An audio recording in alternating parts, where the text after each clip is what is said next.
sometimes shit go down when it's $1 billion on an elevator. I remember watching TV and I would see these commercials and I was watching other children suffer in other parts of the world.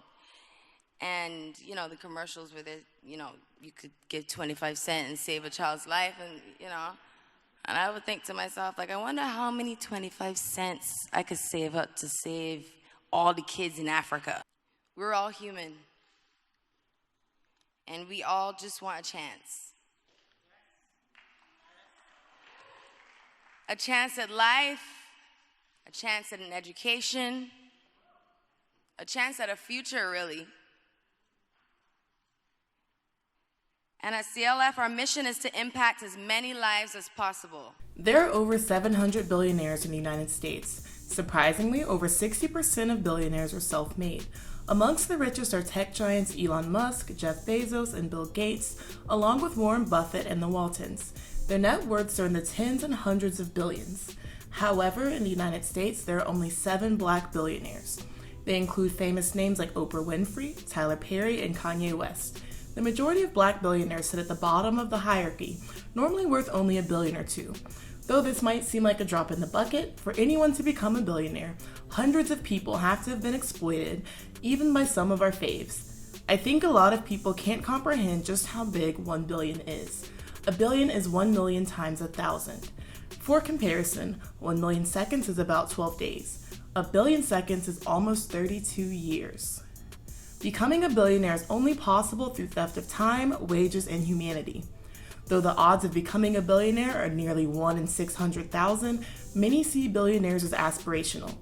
This feeds into the toxic hustle culture, especially in black communities, where wealth is a marker of success, as most families don't have significant generational wealth. I'm writing a book right now. I have 3 or 4 books that I'm writing in my head, that's how I write them, called I Wish Everybody Was an Immigrant. The bad news is all billionaires are bad and make their money in some questionable ways, whether they're Buffett, Bezos, or Beyonce. Sometimes shit go down when it's $1 billion on an elevator. Though Beyonce isn't technically a billionaire in her own right, the combined wealth of her and her husband Jay-Z is close to $2 billion. Jay-Z himself is a billionaire thanks to being a successful rapper for nearly 3 decades, as well as investments in tech, media, liquor, and successful music tours with his wife. Jay-Z is considered hip-hop's first billionaire. Beyonce is best known for being one of the most versatile and successful entertainers of our generation. She's been able to maintain her star power for over 2 decades, both through music and acting, which have made Beyonce a household name for generations to come. Outside of music, Beyonce's had successful collaborations with L'Oreal and Puma, and has started her own athletic wear line, Ivy Park. Beyonce also owns her own record label, to which she signed artists like Chloe and Halle.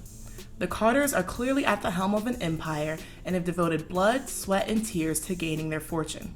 Both Beyonce and Jay-Z have surpassed being entertainers and are moguls and icons in their own right. That doesn't mean their wealth and success came without any conflicts. Their massive success has brought an onslaught of allegations and lawsuits. Beyonce has faced several lawsuits in regards to her stealing smaller creators' intellectual property and using her large platform to profit off of it. Beyonce faced multiple lawsuits over her 2016 song Formation. She stole deceased performer Messi Maya's audio in the intro of the song and used clips from a Hurricane Katrina documentary in the music video without paying the original creators royalties. In 2016, it was discovered Ivy Park was paying Sri Lankan employees only 64 cents an hour to make clothes for a collaboration with Topshop. Some of the garments from that line sold for up to $265. Ivy Park is a self-proclaimed feminist brand and prides itself on employing over 70% women. People pointed out the hypocrisy in Beyonce creating a brand meant to uplift and celebrate women who purchased it, but degraded and exploited the women who made it. Seamstresses working for Ivy Park in Sri Lanka could expect to make little over $6 a day, which was roughly $126 a month. Workers were not allowed to unionize, and the conditions were likened to slavery. As of 2019, Ivy Park has started to work with Adidas. Adidas has also been accused of having sweatshop-like conditions in its Asian factories, as well as also punishing workers for unionizing. Adidas has also been accused of exploiting labor from Uyghurs, a Central and East Asian ethnic group that have been detained in re-education camps. Becoming a billionaire often removes people from the communities they intend to help. In 2019, Jay-Z insinuated that absentee fathers were a reason why police were killing so many young black men. In an interview with the NFL, Carter said that the lack of fathers in the home leads to a lack of respect for authority in young black men, which leads to problems in interactions with police. The standpoint puts the blame on victims of police brutality and doesn't point out any possible prejudices or antagonization on the behalf of the officers, or the fact that punishments for murdering black people aren't severe enough. Jay-Z himself admits he grew up in a single-parent household, and it's well known he committed his fair share of crimes in his youth. Though, because of his now billionaire status, Jay-Z is apparently allowed to victim blame people whose situation he was in years ago.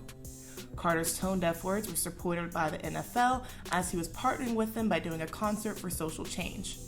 Therefore, Jay-Z gained financially from his comments, condemning black people for getting killed by the police rather than risking his business deals by providing any truth or nuance to the situation. Still, Jay-Z expected black fans of both himself and the NFL to support him and his quest for social change. Though the concert obviously wouldn't change the average person's life and has done nothing to change police brutality, Jay-Z has made millions. No one man should have all that power. Kanye West has been a relevant part of pop culture since the early 2000s. He came from Chicago and developed a cult-like fan base because of his intelligent rap lyrics and out-of-the-box creative direction. He's given us iconic songs like Heartless, Stronger, and Gold Digger. Despite being a musical genius, only a small fraction of his fortune comes from music. The majority of Kanye's wealth is owed to Yeezy, his sneaker brand, which has since turned into a full-fledged fashion brand. He also makes millions from musical royalties, investments in artwork, vehicle companies, and his stake in Skims, his soon-to-be ex-wife Kim Kardashian's shapewear company. Like his former fellow rapper friend Jay-Z, West is the definition of self-made. But anyone who's kept up with West in the slightest over the past decade knows that Kanye's massive wealth has arguably done him and others more harm than good. You are a celebrity. So basically what's going to happen is there's product here. And this is where you end up, right here. If you can communicate this product, you can make money off the product. Because look at Gaga. She's the creative director of Polaroid.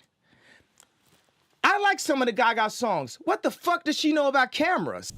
Last year, when West's billionaire status was still in question, he was adamant that Forbes and everyone else knew just how many zeros were in his net worth. He went back and forth with Forbes, claiming they were toying with him by not officially declaring him a billionaire. Eventually, Forbes was able to confirm West's claims that he was worth over $1 billion, thanks to a sneaker brand that has come to rival Nike. Receiving only 11% of his Yeezy by Adidas collaboration, West still brought home over $140 million from it alone last year. Despite his massive income, West doesn't seem to feel like paying employees or workers is a necessity.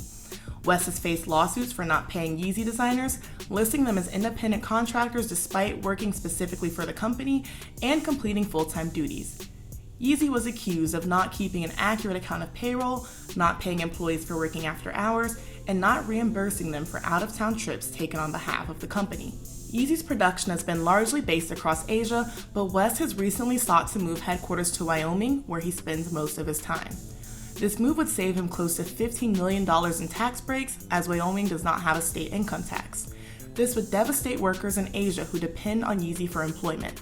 That's not to say that these workers are paid fairly, as they reportedly were earning only up to $3 a day. Moving the company so quickly wouldn't leave time for employees to find new jobs, and their severance pay was only given to them after student protests across Europe and the United States brought attention to the issue. Kanye West's religious revival led to the creation of his Sunday service.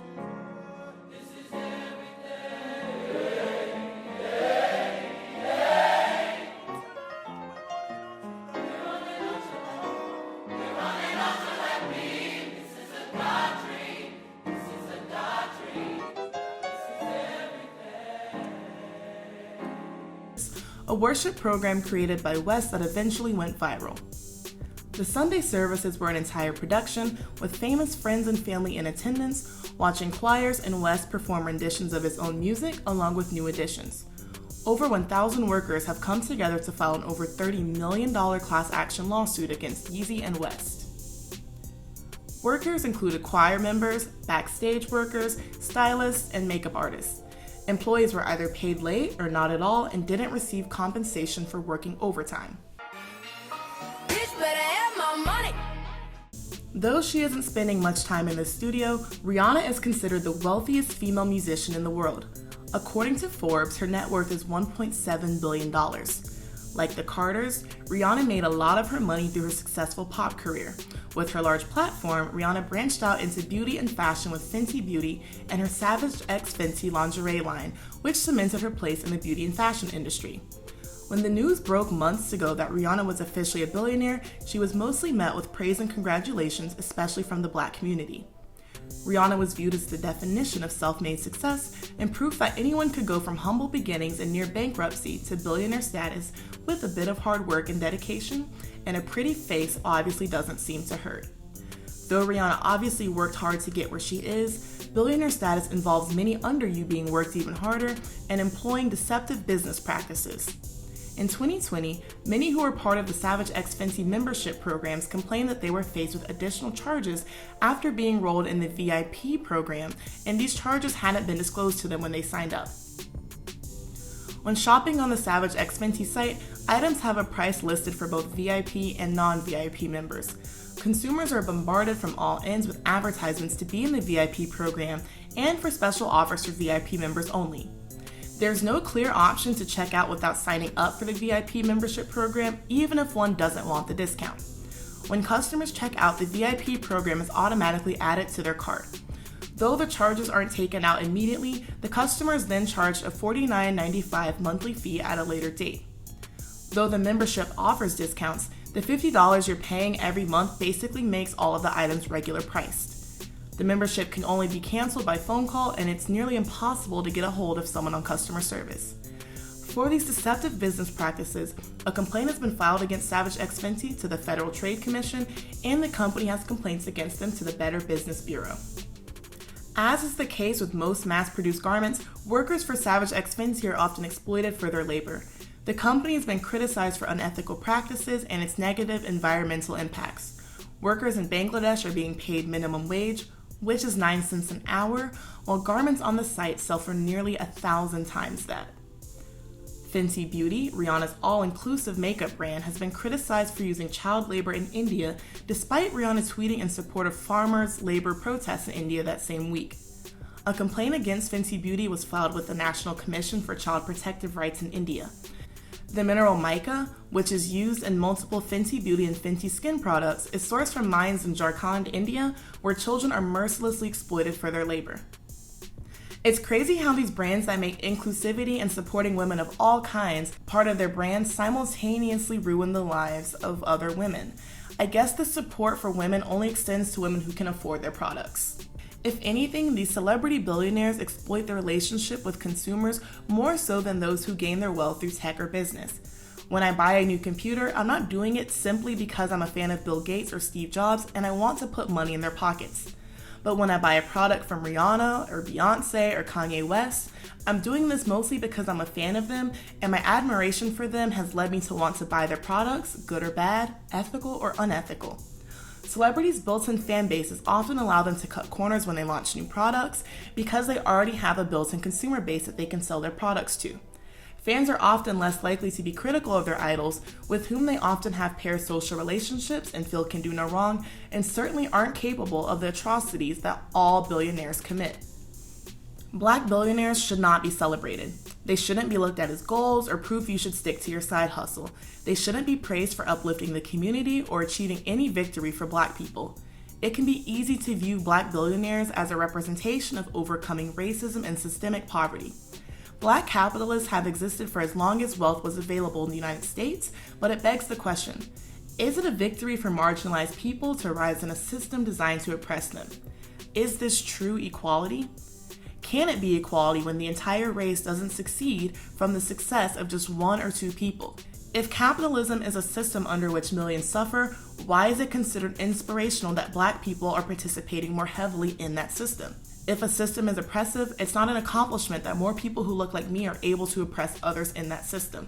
It isn't because someone didn't hustle or grind enough that they didn't become a billionaire. This mindset contributes to hustle culture in which many Black people overwork themselves for the sake of their business, only to see a small bit of the success they think is owed to them when they compare themselves to billionaires. Everyone wants to find success in their business and make enough money off of it to live comfortably. But billions is more than anyone can spend in their lifetime, and accumulating that amount of money quite literally hurts more people than it helps. To become a billionaire, multiple people have to be exploited, and multiple people have to be filled by capitalism, a system that in action concentrates wealth among a very small minority. Black billionaires are not representation. I have nothing in common with Beyonce or Rihanna just because we have the same skin color. Our needs, interests, and day-to-day lives are vastly different, and my being black doesn't make me any less likely to have my time, labor, or money be exploited by a black billionaire. Black billionaires exploit laborers of color and depend on people of color to consume their products just the same. At their heart, capitalists are more concerned with wealth, status, and their own pockets, and not as much with uplifting members of their own race. This doesn't just apply to black or white billionaires. Increasing the number of black billionaires or even black millionaires does not improve the average black person's life. We can't look to capitalism and individualist systems to ever tangibly help an entire race of people. Even if we're just looking at black billionaires as a source of inspiration, what exactly are we being inspired to do? Hoard wealth that was created through the manipulation of thousands, including children, as long as we get an enjoyable life out of it? In reality, the majority of black people, and people in general, don't defend these billionaires because they think they're going to get any direct aid from Beyonce or Rihanna, but because it justifies the fact that they would also exploit others in exchange for massive wealth, given the chance. If you like this video, be sure to like, comment, and subscribe. Let me know what you want to hear from me next in the comments, and thank you for watching.